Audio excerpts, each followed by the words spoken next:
Highways నిన్న మమతా బెనర్జీ పశ్చిమ బెంగాల్లో ఐ థింక్ వాళ్ళ అసెంబ్లీ సెషన్ నడుస్తుంది, బడ్జెట్ సమస్యలు అనుకుంటా. అది మహాకుంభ కాదు, మృత్యుకుంభ. అది మహాకుంభమేళ కాదు, మృత్యుకుంభమేళ. మనుషులు చస్తున్నారు రా బాబు అని. దానికి బీజేపీ వాళ్ళు కౌంటర్లు ఇద్దామని చూసారు, అంత ఇవ్వలేకపోయారు. బట్ పవన్ కళ్యాణ్ సూటికి ఇచ్చి పడేశారు. మమతా బెనర్జీ, మీరు సనాతన ధర్మానికి సంబంధించి ఏదైనా అనగలుగుతున్నారు, ఆ స్వేచ్ఛ మేము ఇచ్చాం, ఆ స్వేచ్ఛ మనలో ఉంది.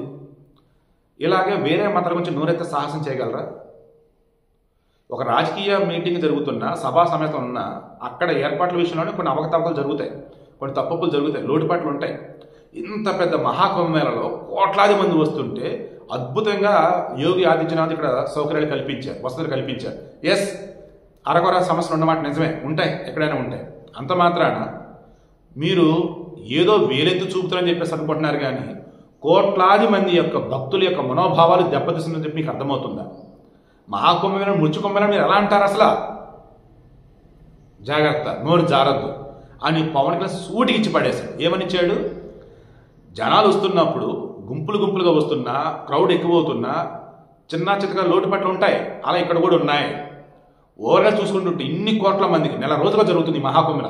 అద్భుతంగా సౌకర్యాలు కల్పించాడు యోగి ఆదిత్యనాథ్, మెచ్చుకో ఆయన్ని. అంతేగాని కోట్లాది మంది హిందువుల యొక్క మనోభావాలు దెబ్బతీసే విధంగా మృత్యుకుంభమేళ అంటూ పిచ్చి పిచ్చి కోతలు పోయి మాకు నువ్వు కరెక్ట్ కాదని చెప్పేసి అన్నాడు.